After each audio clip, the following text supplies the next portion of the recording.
MCX daily research पर आपका स्वागत है फ्रेंड। देखिएगा ये वीडियो रहेगी निफ्टी बैंक निफ्टी सेंसेक्स के लिए वीकली टारगेट के साथ। आवरली कैंडल हैं जैसा हर बार रखते हैं।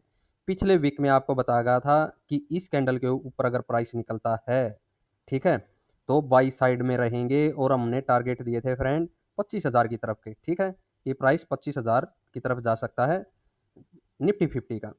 और एसएल देखिए यहाँ पर रख के चल सकते थे, लेकिन एसएल ने जैसे ही प्राइस इस कैंडल के ऊपर निकलता है बिल्कुल ट्रैप किया है, नीचे आया है प्राइस, एसएल हिट किया है और एक रेंज बनाता हुआ फिर नजर आया। क्यों बनाता हुआ नजर आया फ्रेंड? लेकिन मार्केट ने पहले ही हमें सिग्नल क्या दिया था? बाई साइड में जाने का, क्योंकि अप साइड में प्राइस ब्रेक करके नीचे आया था। एसएल हंट करने के बाद दोबारा से टारगेट की तरफ प्राइस लास्ट में हमें बढ़ता हुआ नजर आया कि जैसे ही एसएल ये यहाँ से एंट्री बन चुकी, एंट्री बनने के बाद एसएल की तरफ प्राइस कई बार आ जाता है और जैसे ही एसएल अंट होता है उसके बाद टारगेट देने निकल जाता है। इसलिए जो पहले एंट्री बनती है अगर उसके बाद रेड कैंडल आपको दिखाई देती है, उसमें हमें एसएल की तरफ का वेट करना चाहिए और जैसे ही एसएल हिट हो दोबारा एंट्री बने वहां से टारगेट की तरफ बढ़ सकते हैं। ये एसएल अंटिंग होती है फ्रेंड, ठीक है। लेकिन मार्केट का जो ओवरऑल रुख है, जैसा हमने डिस्कशन पिछले वीक में किया था वैसा ही कुछ देखने को मिला है और टारगेट की तरफ 25,000 की तरफ हमें निफ्टी 50 बढ़ती हुई नजर आई है। कहाँ तक अपसाइड में प्राइस देखने को मिल सकता है? ये 25,000 के भी ऊपर 150 से 200 की रेंज में, यानी इस जगह तक हमें टारगेट देखने को मिल सकता है निफ्टी 50 का। ठीक है, ये हम टारगेट फर्स्ट रख सकते हैं बाई साइड में। सेल साइड में यहाँ पर कब बढ़ना है? देखिए यहाँ पर अब हमें नीचे से इन पॉइंट को मिलाते हुए एक ट्रेंड लाइन ड्रॉ करनी है इस वीक में, और जैसे ही इस जगह पर या गैप अप मिले अप साइड में इस ट्रेंड लाइन के सहारे बढ़ेंगे फ्रेंड, क्योंकि बीच बीच में जो डिप आते हैं वहां पर दोबारा खरीदारी की जरूरत रहेगी और 25,200 की तरफ बढ़ पाएंगे।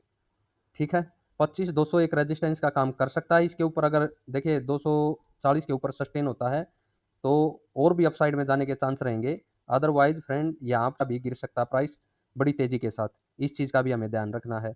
और बड़ी गिरावट कब आ सकती है? बड़ी गिरावट के लिए देखिए ये है 24,480, इसके नीचे क्लोजिंग मिले, इस प्राइस के नीचे हमें क्लोजिंग मिले आवरली कैंडल की, ठीक है, इस लाइन के नीचे आवरली कैंडल की क्लोजिंग मिले और इस तरह से घूम करके रीटेस्ट हो दोबारा प्राइस गिरेगा तो यहाँ से एंट्री बन सकती है सेल साइड की और लगभग 1100 से 1200 पॉइंट की नीचे सेलिंग देखने को मिल सकती है। बड़ी सेलिंग की बात कर रहा हूँ, अगर होगी तो इस लेवल के हिसाब से होगी फ्रेंड। अदरवाइज ये बाई की तरफ अब मुड़ चुका है प्राइस और इसको 25,200 की तरफ चलना चाहिए।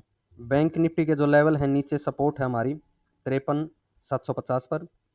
बीच में देखिए इस कैंडल के ऊपर से जैसा निफ्टी 50 में मैंने बताया बाई साइड में थे, एसएल अंटू हुआ, उसके बाद प्राइस बढ़ चला टारगेट की तरफ और जैसे ही बढ़ता गया है हमारे दोनों ही टारगेट लगभग अचीव करवा दिए हैं बैंक निफ्टी ने। ठीक है, 55,000 का टारगेट भी 55,070 के ऊपर से अगला टारगेट था 55,550 या 600 की तरफ, वो टारगेट दिए ये 600 के करीब है हमारी लाइन, ये भी अचीव हो चुका फ्रेंड। यानी कि लगभग दोनों टारगेट इस वीक में बैंक निफ्टी ने बाई साइड के करवाए हैं। लेकिन एसएल अंटिंग के बाद ही ये प्राइस दोबारा गया फ्रेंड, इस चीज़ का भी हमें ध्यान रखना है। पहले सिग्नल दिया बाई साइड का, नीचे प्राइस आया, जिनके एसएल थे वो लिए, उसके बाद मार्केट सीधा बढ़ चली टारगेट की तरफ। ठीक है, अभी यहाँ पर देखिए इंपॉर्टेंट लेवल है जो ये क्लोजिंग है 55,600। ठीक है, इसके ऊपर या फिर ये माने ये जो लास्ट की दो कैंडल हैं, अगर इनके नीचे प्राइस निकलता है यहाँ से तो दोबारा सेल साइड की भी एंट्री बन सकती है, जिसमें हमें 55,070 पहला टारगेट सेल साइड में रख सकते हैं और सेकंड टारगेट के लिए सम्मन 250 की तरफ आ सकते हैं। सम्मन 250 की तरफ आ सकते हैं, ये हमारे सेल साइड के टारगेट हैं फ्रेंड बैंक निफ्टी के लिए। ये हमारा फर्स्ट टारगेट था और ये है सेकंड टारगेट बैंक निफ्टी में। अगर सेल साइड कब फ्रेंड? जब ये लास्ट की दो कैंडल ब्रेक हो वहां पर सेल साइड एक्टिवेट हो सकती है, क्योंकि 55,601 रेजिस्टेंस लेवल है। अगर इसके ऊपर प्राइस सस्टेन हुआ तो इन दो कैंडल के नीचे एसएल रख के अप साइड में बढ़ सकते हैं।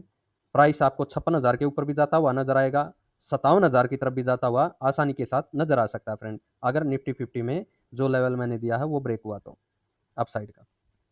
अभी सेंसेक्स की तरफ चलते हैं।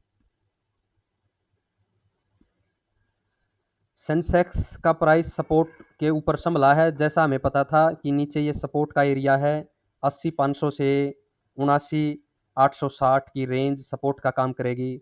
आपको पहले ही बता दिया गया था और ये कैंडल अगर अप साइड में ब्रेक होगी तो अप साइड के ही टारगेट रखेंगे। अप साइड की तरफ सेंसेक्स का अभी रुझान हमें देखने को मिल रहा है और अभी ये कंटिन्यू और अप साइड में हमें टारगेट देता हुआ नजर आ सकता है लगभग 81,800 से 82-150 की रेंज में टारगेट देखिए अगला हमारा रह सकता है। 81-800 क्यों कह रहा हूँ फ्रेंड, कई बार होता है अभी 81-200 का प्राइस है, 81-800 के करीब तक तो मिनिमम ही जाना चाहिए इसे। वैसे हमारा टारगेट ये 82-150 के करीब पूरा होगा फ्रेंड, जो फर्स्ट टारगेट है, ठीक है, बाई साइड में।